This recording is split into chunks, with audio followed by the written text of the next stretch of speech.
तो आज हम स्टार्ट करते हैं साइंस के एसपीडी के तीसरे वीडियो। इससे पहले भी मैंने 2 वीडियो अपलोड किया है और ये तीसरा वीडियो है। जिन लोगों ने वो 2 वीडियो को नहीं देखे हैं वो पहले उन वीडियो को देखें ताकि आपको जो है आपका रिवीजन हो जाए।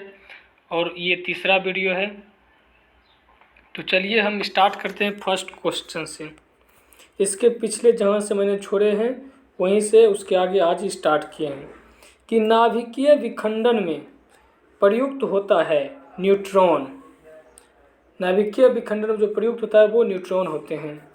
द्रव अवस्था में पाए जाने वाले धातु कौन है? तो पारा है। सभी धातु जो होते हैं वो ठोस अवस्था में होते हैं, लेकिन पारा एक ऐसा धातु है जो द्रव अवस्था में पाए जाते हैं। द्रव के रूप में पाए जाने वाला एकमात्र अधातु, आप देखिए द्रव के रूप में पाए जाने वाला एकमात्र अधातु जो है वो ब्रोमीन है। ये अधातु है, अधातु जो है वो पारा है। अब है विद्युत धारा मापी जाती है। विद्युत धारा को मापी जाती है किससे? अमीटर से। अमीटर से जो है विद्युत धारा को मापा जाता है। अदिश राशियाँ हैं। अदिश राशियाँ कौन कौन से हैं? कार्य हैं, ऊर्जा हैं, ताप हैं, समय है, चाल हैं। ये सभी जो है आपका अदिश राशि है। अदिश राशि वो राशि होती है जिनमें दिशा का कोई बात नहीं होती है, सिर्फ परिमाण की बात होती है।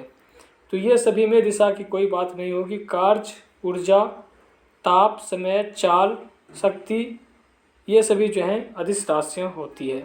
वो सदिश राशियाँ, अब सदिश राशियाँ का उदाहरण कौन कौन से हैं? तो त्वरण है, बल है, विस्थापन है, संवेग है। ये सभी जो है सदिश राशियाँ होती है। सदिश राशियाँ वो राशियाँ होती है जिनमें परिमाण के साथ साथ दिशा भी होती है।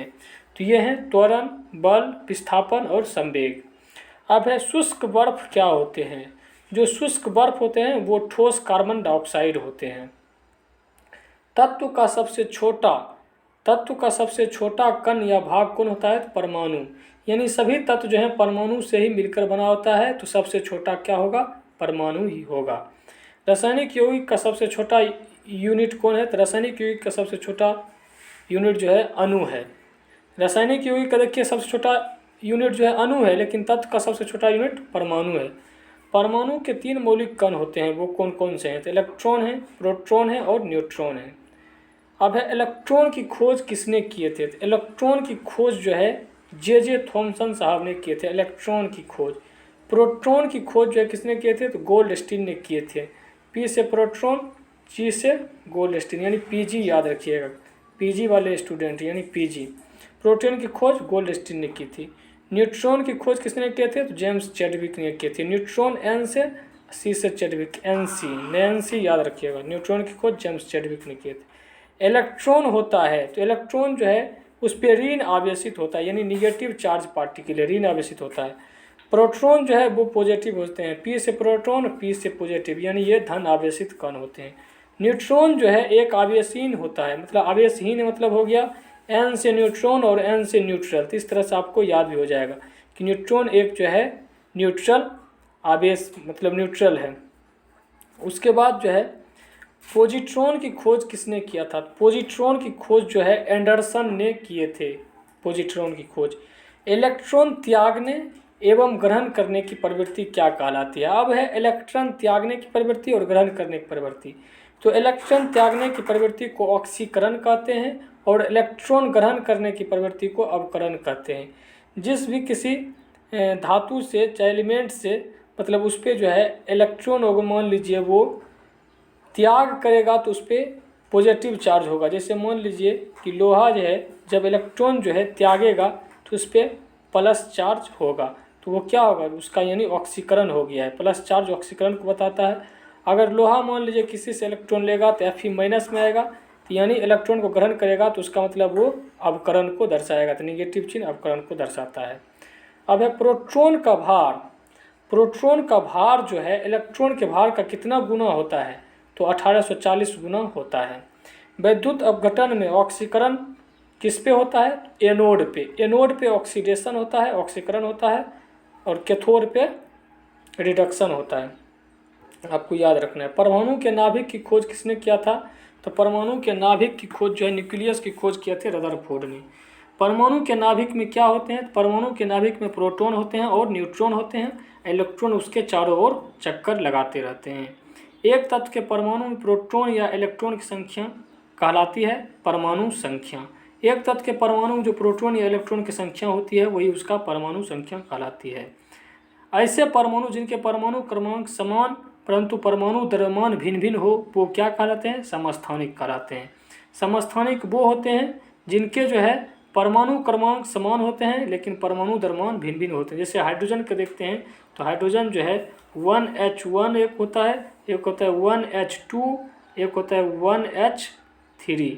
यानी देख लीजिए यहाँ सभी जो है ये परमाणु संख्या, ये परमाणु संख्या, ये परमाणु संख्या सभी सेम है लेकिन इसका परमाणु द्रव्यमान जो है सब अलग अलग है।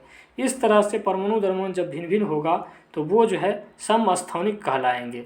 इसमें जो क्या होता है कि समस्थानिक में न्यूट्रॉन की संख्या जो है अलग अलग होती है। न्यूट्रॉन की संख्या कैसे निकालते हैं? तो ये परमाणु द्रव्यमान माइनस परमाणु संख्या, तो इसमें जो है तो 0 न्यूट्रॉन होंगे, इसमें 1 न्यूट्रॉन होंगे, इसमें 2 न्यूट्रॉन होंगे। तो ये मतलब समस्थानिक में न्यूट्रॉन की संख्या भिन्न भिन्न होती है। अब है दूसरा, ऐसे परमाणु जिनकी द्रव्यमान संख्याएं समान हो परंतु परमाणु संख्या भिन्न भिन्न हो। अब देखिए जिनकी द्रव्यमान संख्या समान होगा तो यानी समान द्रव्यमान वाला को समभारी कहेंगे। अब जिसका द्रव्यमान ही समान है तो वो क्या होगा? समभारी होगा। अब आधुनिक आवर्त सारणी प्रस्तुत किया गया। तो आधुनिक आवर्त सारणी जो प्रस्तुत किया था वो मेंडलीफ ने किया था। आधुनिक आवर्त सारणी मेंडलीफ ने किया था। आवर्त सारणी के उदाग्र तथा क्षैतिज स्तंभों को क्या कहते हैं? उदाग्र को वर्ग कहते हैं और क्षैतिज स्तंभों को उदाग्र तथा क्षैतिज स्तंभों को, क्षैतिज को आवर्त कहते हैं और उदाग्र को वर्ग कहते हैं। यानी एक हॉरिजॉन्टल होता है, एक वर्टिकल होता है। हॉरिजॉन्टल ये वाला हो गया तो इसको कहते हैं आवर्त और ये जो है जो वर्टिकल होती है उसको वर्ग कहते हैं। आवर्त सारणी का पहला तत्व कौन है? तो आवर्त सारणी का पहला तत्व हाइड्रोजन है। तत्वों का सबसे पहले वर्गीकरण किया था किसने? तो डोबे रेनियर ने किया था। आधुनिक आवर्त सारणी में वर्गों तथा आवर्तों की संख्या कितनी है? तो आधुनिक आवर्त सारणी में वर्गों तथा आवर्तों की संख्या कुल संख्या जो है वर्ग 18 है, आवर्त 7 है।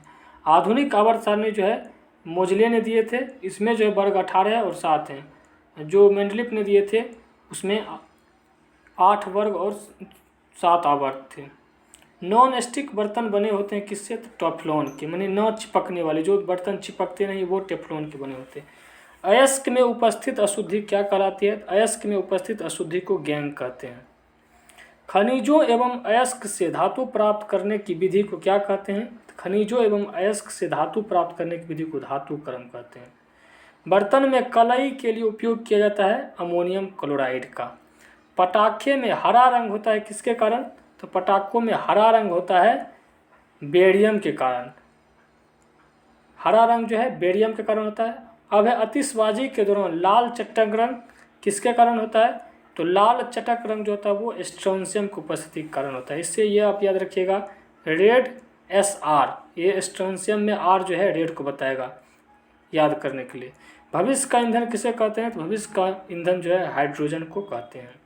अब है मार्स गैस किसे कहा जाता है? तो मीथेन को मार्स गैस कहा जाता है जिसका सूत्र होता है CH4। अब है नोबेल गैस कहलाता है, नोबेल गैस जो है हीलियम कहलाता है। हीलियम के अलावे और भी कई नोबेल गैस हैं, नियोन है, आर्गन है, नियोन है, आर्गन है, क्रिप्टन है, जेनोन है और रेडोन है। ये सभी जो आपका नोबेल गैस कहलाती है। सर्वाधिक हल्की गैस कौन है? सर्वाधिक हल्की गैस जो है वो है हाइड्रोजन। सबसे हल्की धातु कौन है? तो सबसे हल्की धातु में आपका जो है लिथियम है। सबसे भारी धातु कौन है? तो सबसे भारी धातु में जो है ओस्मियम है। सबसे कठोर धातु कौन है? तो सबसे कठोर धातु जो है आपका प्लेटिनम है। उसके बाद सबसे कठोर पदार्थ कौन है? सबसे कठोर पदार्थ जो है आपका हीरा है। सर्वाधिक प्रत्यास्थ धातु कौन होता है? स्टील। स्टील जो है सर्वाधिक प्रत्यास्थ धातु होता है। गुब्बारों तथा वायुयान के टायरों में भरी जाती है कौन सी गैस? तो हीलियम गैस भरी जाती है। आंसू गैस जो है आंसू गैस जो होते हैं वो क्लोरोएसिटोफेनोन होते हैं। आंसू गैस जो है क्लोरोएसिटोफेनोन होते हैं। हंसाने वाली गैस जो है वो नाइट्रस ऑक्साइड होते हैं N2O। जल की अस्थायी कठोरता का कारण क्या है? तो अस्थायी कठोरता का कारण है कैल्शियम एवं मैग्नीशियम के बाइकार्बोनेट का घुले रहना। अब देखिए अस्थाई मतलब है कि जो रुकने वाला नहीं है, वो हाई बाय बाय बाय करके चल जाएगा, इसीलिए हो गया बाइकार्बोनेट कि कैल्शियम और मैग्नीशियम के बाइकार्बोनेट होते हैं।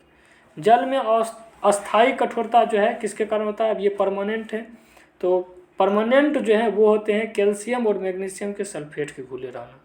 जल की अस्थाई तथा अस्थाई कठोरता दूर कैसे किया जाता है, तो जल में सोडियम कार्बोनेट मिला के, जल में जो है सोडियम कार्बोनेट को मिला के जो है आप अस्थाई और अस्थाई दोनों प्रकार के कठोरता को दूर कर सकते हैं। जल का शुद्ध रूप क्या है, तो वर्षा का जल शुद्ध रूप है। भारी जल का अनुभार कितना होता है, तो 20 होता है, D2O जिसका सूत्र होता है। भारी जल का खोज जो है 1932 में यूरी तथा वाशबर्न के जो है किए थे। इनका रासायनिक नाम क्या होता है, तो ये होता है ड्यूटेरियम ऑक्साइड DTO।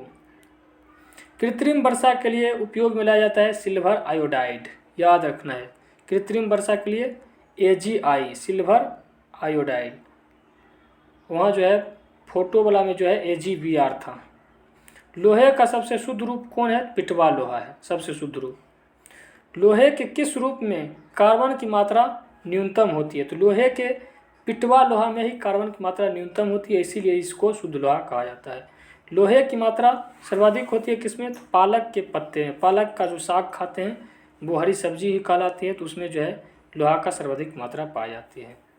लोहे को जंग से बचाने के लिए चढ़ाई जाती है जिंक की परत, तो इस प्रक्रिया को गैल्वेनाइजिंग प्रक्रिया कहते हैं।